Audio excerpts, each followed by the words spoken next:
हे श्री कृष्णा, राधे राधे भक्तों। तो भक्तों, ऐसा माना जाता है कि हमारे प्यारे लड्डू गोपाल अपनी भक्ति हर इंसान को, हर मनुष्य को नहीं दिया करते। लड्डू गोपाल की भक्ति उसी मनुष्य को मिलती है जिसके अंदर कुछ खास गुण होते हैं। उसी भक्त को लड्डू गोपाल अपनी प्रेमा भक्ति दिया करते हैं, जिसका हृदय जल की तरह निर्मल होता है और जिसके हृदय में काम, क्रोध, मोह, लोभ और अहंकार तनिक मात्र भी नहीं होता है। और ऐसा भक्त लाखों करोड़ों में कोई एक ही होता है। वैसे तो लड्डू गोपाल अपने सभी भक्तों पर समान रूप से कृपा बरसाते हैं, लेकिन ऐसा कोई भक्त बहुत ही कम और बहुत ही खास होता है जिसको लड्डू गोपाल अपनी प्रेमा भक्ति दिया करते हैं। जिस सच्चे भक्त ने एक बार भी लड्डू गोपाल का हाथ थाम लिया तो लड्डू गोपाल उस भक्त का हाथ, उस भक्त का साथ कभी भी नहीं छोड़ते और जीवन भर उस पर अपनी असीम कृपा बरसाते रहते हैं। तो भक्तों, इस वीडियो में आपको एक ऐसी सत्य लीला कथा मैं सुनाने जा रही हूँ जिसमें लड्डू गोपाल ने अपने भक्त पर इतनी कृपा की कि आप उसका अंदाज़ा भी नहीं लगा सकते। वैसे तो हमें अपने अच्छे और बुरे कर्मों का फल हर हाल में भुगतना ही होता है, लेकिन जो इंसान लड्डू गोपाल की भक्ति करता है उसके सारे कर्म फल माफ़ हो जाते हैं, अर्थात उसके बुरे कर्मों के फल उसे भुगतने नहीं पड़ते और वो पग पग पर हर क्षण हमारे साथ रहते हैं। तो चलिए जानते हैं इस लीला कथा में लड्डू गोपाल ने अपने भक्ति के ऊपर कैसे कृपा की और उसे उसकी भक्ति के फलस्वरूप कैसे कृपा दी। भक्तों, ये सत्य लीला कथा है नीतू जैन की। नीतू जैन जो कि इलाहाबाद की रहने वाली है और अपने परिवार के साथ वो इलाहाबाद में ही काफ़ी वर्षों से रहा करती है। नीतू जी के घर में उनका एक बेटा और उनके पति रहा करते हैं जो कि एक बहुत बड़े उद्योगपति हैं। भगवान का दिया हुआ नीतू जी के पास सब कुछ है। उनके साथ संसार के सभी सुख और ऐश्वर्य है। उनके पास किसी भी चीज़ की कोई कमी नहीं है। लेकिन ऐसा देखा गया है कि भगवान जिसे सुख संपत्ति ज़्यादा देते हैं उसका हृदय ज़्यादा बड़ा नहीं होता है। इस सत्य लीला कथा में कुछ ऐसा ही आपको देखने को मिलेगा। नीतू जी बहुत ही ज़्यादा संपन्न थी और उनके पति एक बहुत बड़े कारोबारी थे जिनका कारोबार बहुत ही अच्छा चल रहा था। उनका एक 5 साल का बेटा भी था जिसका नाम राहुल था। तो नीतू जी अपनी इस सत्य लीला कथा को मुझसे शेयर करते हुए बताती है कि मैं इलाहाबाद के एक पॉश एरिया में रहा करती हूँ और वहीं पर मेरे हस्बैंड का ऑफिस भी है। नीतू जी बताती हैं कि शुरू से ही मेरे घर में हर काम के लिए अलग अलग नौकर थे जो कि घर का सारा काम किया करते थे। जैसे घर की सफाई और डस्टिंग के लिए एक अलग नौकर था और खाना और नाश्ता बनाने के लिए अलग अलग नौकर हुआ करते थे। मेरे पति सुबह 8 बजे उठते थे और 10 बजे तक नाश्ता खाकर अपने ऑफिस चले जाते थे और मेरी नींद खुलती थी 9 बजे। 9 बजे उठने के बाद मैं दूध लिया करती थी और उसके बाद मैं अपने घर के जिम में एक्सरसाइज के लिए चली जाया करती थी। जिम में 2 से 3 घंटे वर्कआउट करने के बाद मैं अपने घर में वापस आती थी। वापस आने के बाद मैं अपनी दोस्तों के साथ फ़ोन पर बिज़ी हो जाती थी। उससे पहले ही मेरा बेटा स्कूल चला जाया करता था जिसे मेरी दूसरी नौकरानी तैयार करके स्कूल के लिए भेज देती थी। मेरे पति से और मेरे बेटे से मुझे कुछ खास मतलब नहीं हुआ करता था।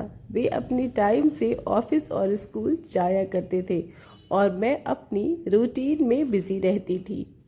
नीतू जी बताती हैं कि एक दिन उनके घर में किट्टी पार्टी थी उनके घर में उनकी सारी महिला मित्र किट्टी पार्टी को ज्वाइन करने के लिए आने वाली थी। नीतू जी एक दिन पहले से ही किट्टी पार्टी की सारी तैयारियों में बहुत ज़्यादा बिजी थी। उन्होंने किट्टी पार्टी के लिए तमाम तरह के नाश्ते और ढेर सारे डेकोरेशन अपने घर पे करवाए हुए थे।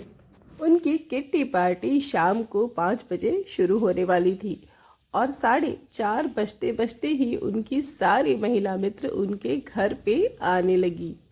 उनकी एक खास दोस्त थी जिसका नाम था रीना। रीना से उनकी मित्रता बहुत अच्छी थी और रीना उनके घर के थोड़ी दूर पे ही रहा करती थी। रीना थोड़ी धार्मिक प्रवृत्ति की महिला थी और उनके साथ उनके नन्हे छोटे से लड्डू गोपाल भी आए थे। नीतू जी रीना जी के लड्डू गोपाल को देखती है और देखते ही आनंद से विभोर हो जाती है, क्योंकि रीना जी के लड्डू गोपाल बहुत ही प्यारे से थे और उन्होंने बहुत ही प्यारी सी पोशाक धारण की थी। रीना जी के लड्डू गोपाल के हाथ में एक सुंदर सी बांसुरी भी थी। नीतू जी उन्हें देखकर और उनके सौंदर्य को देखकर थोड़ी देर के लिए मुग्ध हो गई। उन्होंने रीना से पूछा कि ये तुम साथ कैसे लेकर आई हो? क्या ये कोई खिलौना है? रीना ने नीतू जी को बताया कि ये कोई खिलौना नहीं है। क्या तुमने कभी लड्डू गोपाल को नहीं देखा है? ये मेरे बाल गोपाल है, मेरे लड्डू गोपाल, भगवान श्री कृष्ण का बाल रूप। सारी दुनिया इन्हें लड्डू गोपाल के नाम से जानती है, क्या तुम नहीं जानती? रीना नीतू को लड्डू गोपाल की सारी सेवा के बारे में बताने लग गई कि लड्डू गोपाल को अपने घर में रखने का क्या विधान होता है और लड्डू गोपाल की सेवा कैसे की जाती है। लेकिन नीतू को रीना की किसी भी बात में कोई भी रुचि नहीं थी।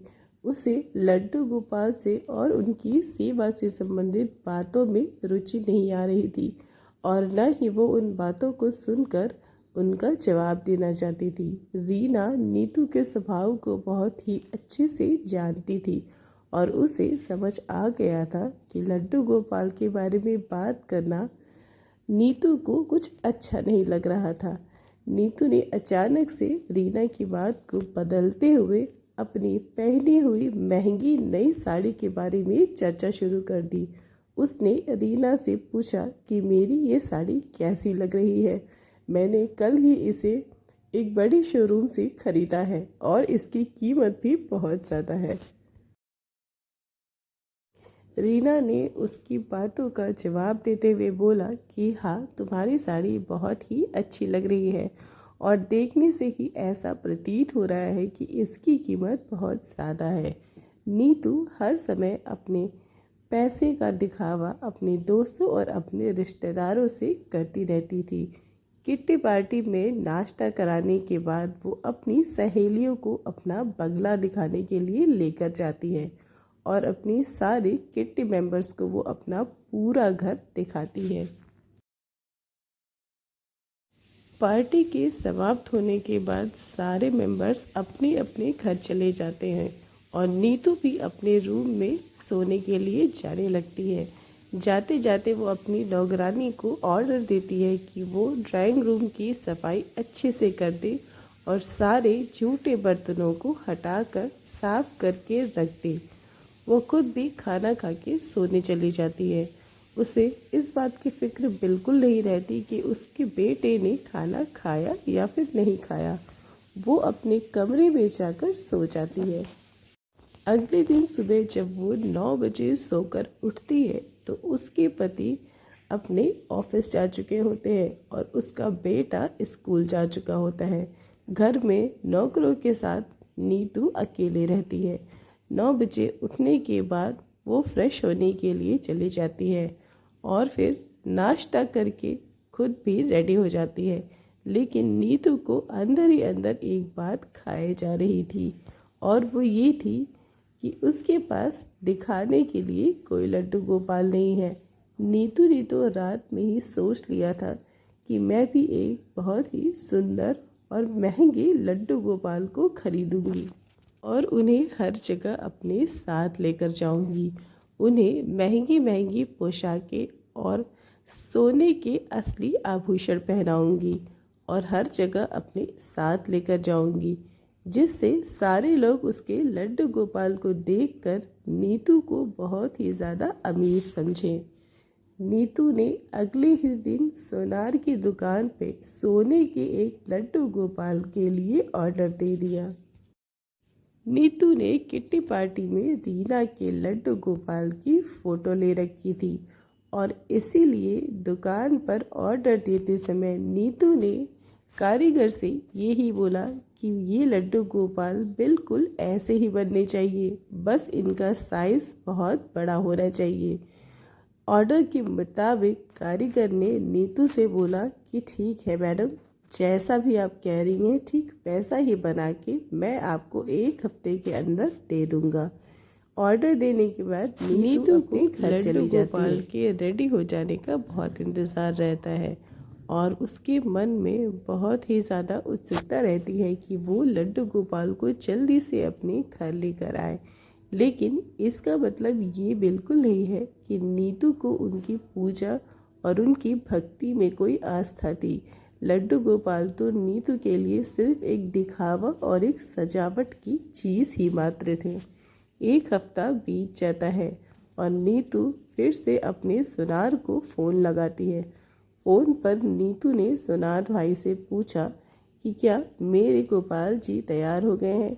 सुनार ने नीतू से बोला कि जी हाँ मैडम, आपके लड्डू गोपाल बन के बिल्कुल तैयार हैं, आप जल्दी से जल्दी उन्हें आकर ले सकती हैं। नीतू तुरंत सुनार की दुकान पर जाती है और वहां जाकर नीतू ने देखा कि सोने की एक बहुत ही सुंदर लड्डू गोपाल बन के तैयार है, जिसने बहुत ही प्यारी सी पोशाक धारण की है। नीतू वहां से लड्डू गोपाल को लेकर पोशाक की और आभूषण की दुकान पर बहुत ही सुंदर और प्यारे प्यारे तरह तरह के आभूषण और पोशाक खरीद लाती है और फिर लड्डू गोपाल को अपने घर ले जाती है। अपने घर पे लाते ही वो लड्डू गोपाल को अपने आलीशान बेडरूम में सजाकर घर में एक पार्टी जिनके हाथ में एक सोने की जिसमें वो अपनी सारी दोस्तों। इस बात में तो कोई भी संदेह नहीं है कि लड्डू गोपाल बहुत ही सुंदर और दिव्य बने थे। उनकी सुंदरता तो देखते ही बन रही थी। अगले ही दिन नीतू ने अपने घर में एक आलीशान पार्टी रखी, जिसमें उसने अपनी सारी दोस्तों को और अपने सारे रिश्तेदारों को इनवाइट किया। और ये पार्टी नीतू ने सिर्फ इसलिए रखी थी जिससे वो अपने लड्डू गोपाल को अपने रिश्तेदारों को दिखा सके। अगले दिन पार्टी में उसके सारे रिश्तेदार और उसके सारे दोस्त उसके घर पे आते हैं और सब ने लड्डू गोपाल को देखा। देखते ही सबके होश उड़ गए कि सोने के इतने बड़े लड्डू गोपाल। सब ने नीतू को बहुत सारी वाहवाही दी और नीतू को गर्व के मारे बहुत ही ज़्यादा आनंद महसूस हुआ। पार्टी में रीना भी आई होती है, जिसके पास पहले से लड्डू गोपाल होते हैं और रीना को नीतू ने अपने लड्डू गोपाल को अच्छी तरह से दिखाया। रीना के मन में ये बात अच्छी तरह से बैठ गई थी कि लड्डू गोपाल में नीतू की, और इस पार्टी में रीना भी आई होती है। वही रीना जिसके पास पहले से एक लड्डू गोपाल होते हैं। रीना को ये बात अच्छी तरह से समझ आ गई थी कि नीतू ने अपने लड्डू गोपाल को दिखाने के लिए ही ये पार्टी रखी थी। नीतू ने रीना को अपने लड्डू गोपाल को बार बार दिखाकर एक ही प्रश्न किया कि देखो, मेरे लड्डू गोपाल तो तुम्हारे लड्डू गोपाल से बहुत ज़्यादा महंगे हैं।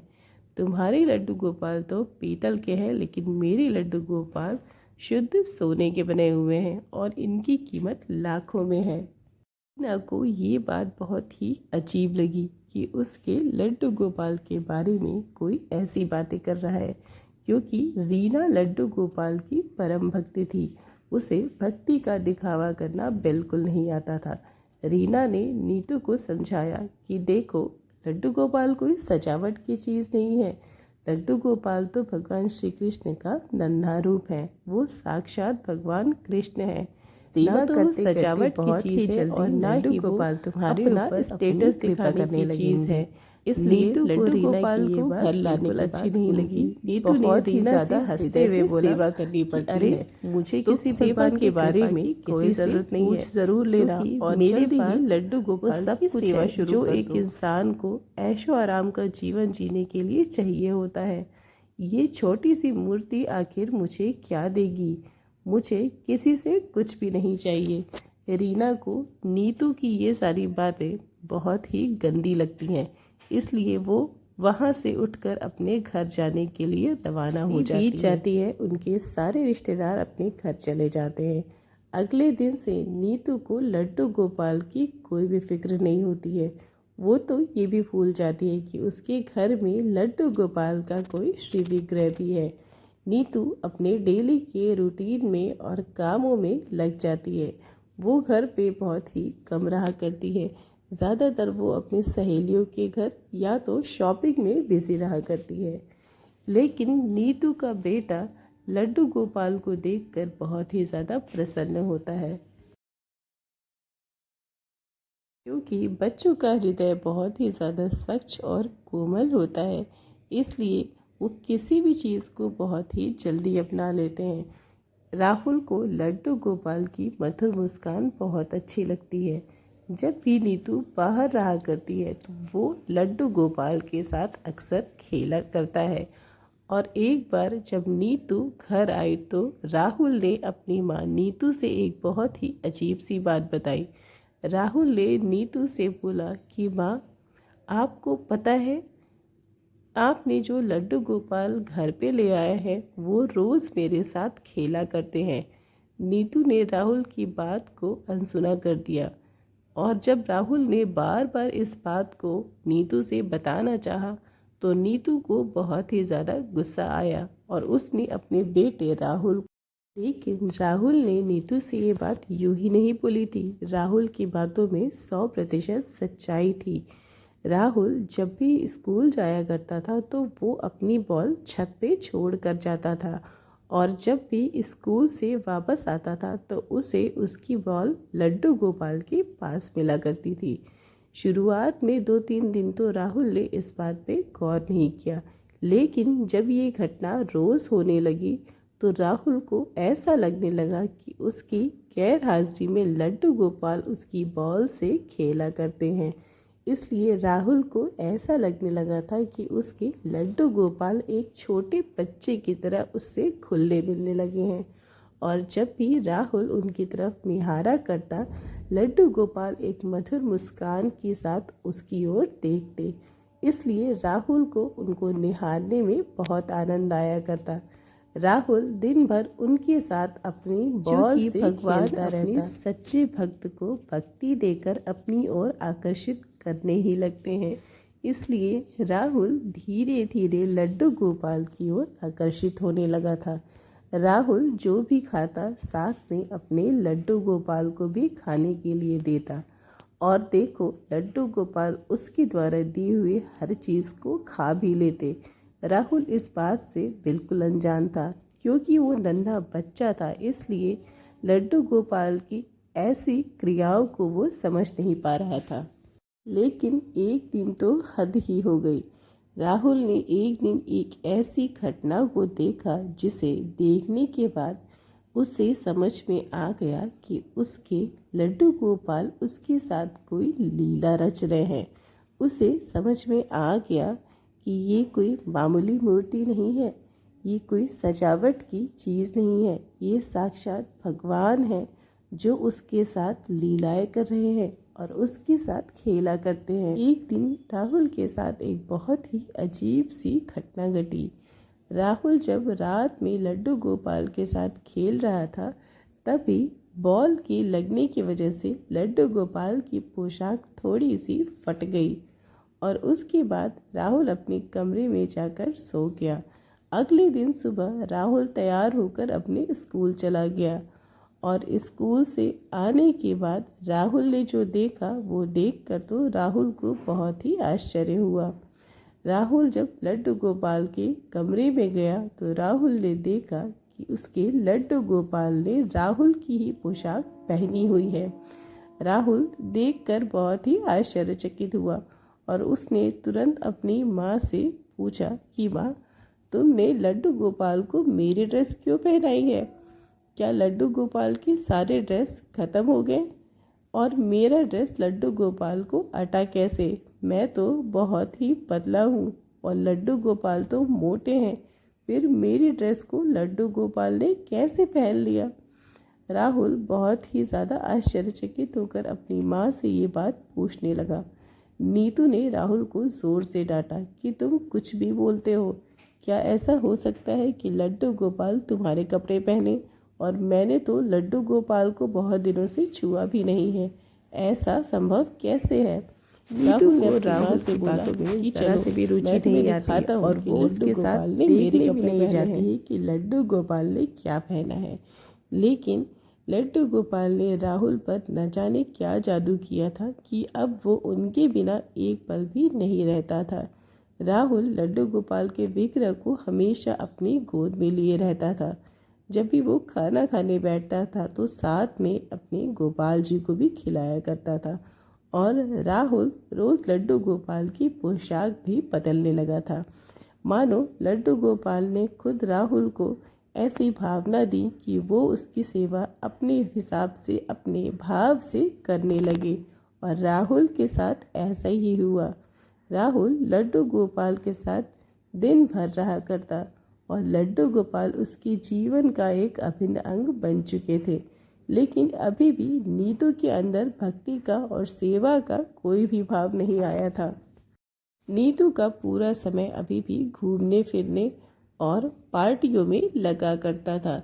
राहुल स्कूल के बाद दिन भर अपनी लड्डू गोपाल की क्रियाओं में लेकिन व्यस्त ये रहता था। बात 100% सच है कि अगर कोई भक्त अपने भगवान के लिए थोड़ा सा भी कुछ करता है तो उसके बदले में भगवान उसे बहुत ज़्यादा देते हैं, क्योंकि वो बहुत बड़े दयालु और कृपालु होते हैं। वो हमारी तरह स्वार्थी नहीं है। वो अपने भक्तों पर असीम कृपा बरसाते हैं, इतनी कृपा कि हम भक्त तो उनकी कृपा का अंदाज़ा भी नहीं लगा सकते। हमारे जीवन में आने वाली किसी भी विपत्ति को वो बहुत पहले ही भांप लेते हैं और उस विपत्ति से हमें बचाने के लिए हमारे समक्ष आकर खड़े हो जाते हैं। राहुल के साथ कुछ ऐसी ही घटना हुई, जिस घटना के बाद राहुल ने लड्डू गोपाल को अच्छी तरह से समझ लिया कि वो उसके साथ हमेशा उसकी परछाई की तरह रहा करते हैं। एक दिन की बात है जब संडे का दिन था और राहुल के स्कूल की छुट्टी थी। राहुल के पापा अपने ऑफिस में थे और रीना शॉपिंग के लिए अपने दोस्तों के साथ बाहर गई थी। घर के सारे नौकर भी अपना सारा काम ख़त्म करके अपने घर चले गए। घर में राहुल अकेला खेल रहा था और रीना को बिल्कुल भी फिक्र नहीं थी कि उसका बेटा घर पे अकेले है, क्योंकि रीना बहुत ही ज़्यादा लापरवाह किस्म की औरत थी। इसलिए वो बिना राहुल का ध्यान दिए ही घर से बाहर निकल। राहुल लड्डू गोपाल को अपने रूम में ही लेकर उनके साथ बहुत देर से खेल रहा था। राहुल के पास बहुत सारे खिलौने थे जो लड्डू गोपाल को दिखाता रहता था और लड्डू गोपाल भी उनके सारे खिलौनों के साथ खेला करते थे।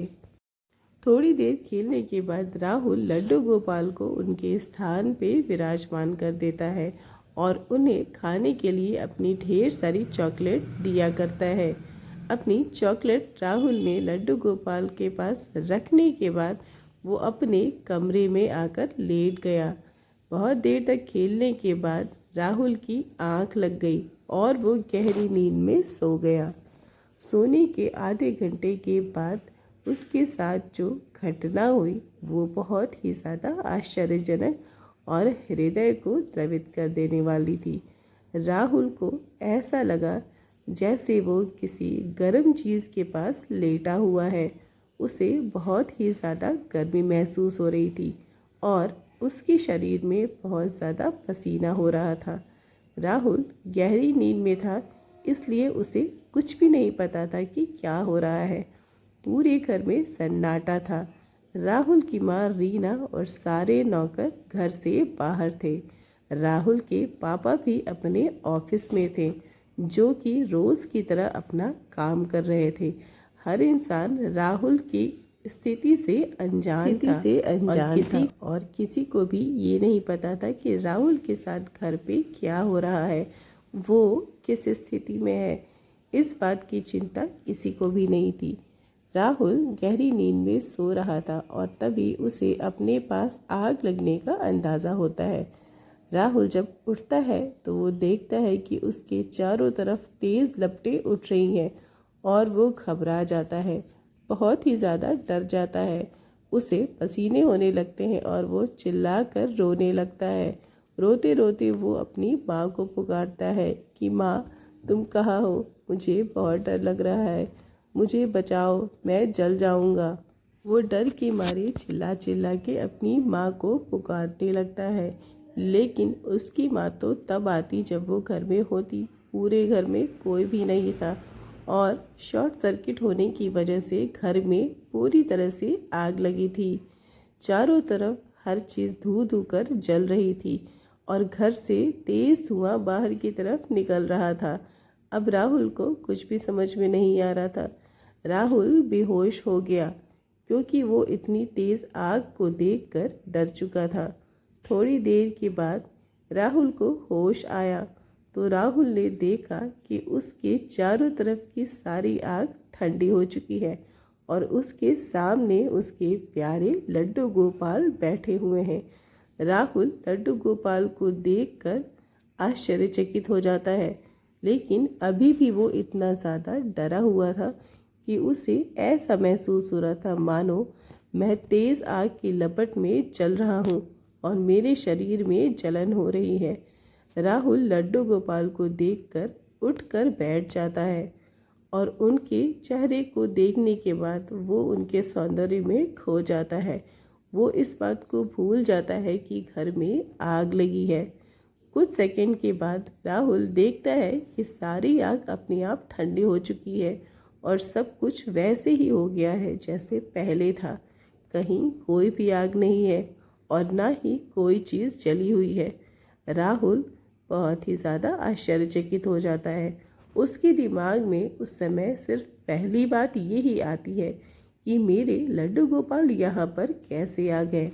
मैंने तो लड्डू गोपाल को उनके कमरे में छोड़ा था, लेकिन वो यहाँ कैसे आ गए और घर में कोई भी नहीं था जो लड्डू गोपाल को यहाँ लेकर आए। राहुल समझ जाता है कि ये लड्डू गोपाल की एक लीला है। राहुल समझ जाता है कि उसके लड्डू गोपाल उसकी रक्षा करने के लिए उसके पास आए हैं।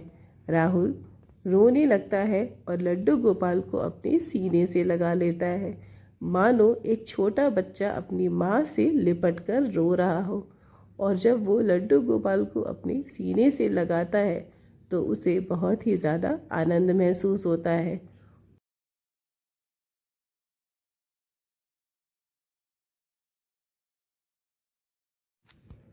घर से धुआं उठने की वजह से आसपास के लोग और पड़ोसी बहुत ही ज़्यादा चिंतित हो जाते हैं और वो रीना के घर में जाकर देखने की कोशिश करते हैं कि घर में क्या हुआ है, लेकिन उसका घर अंदर से लॉक होने की वजह से दरवाज़ा कोई भी नहीं खोलता है।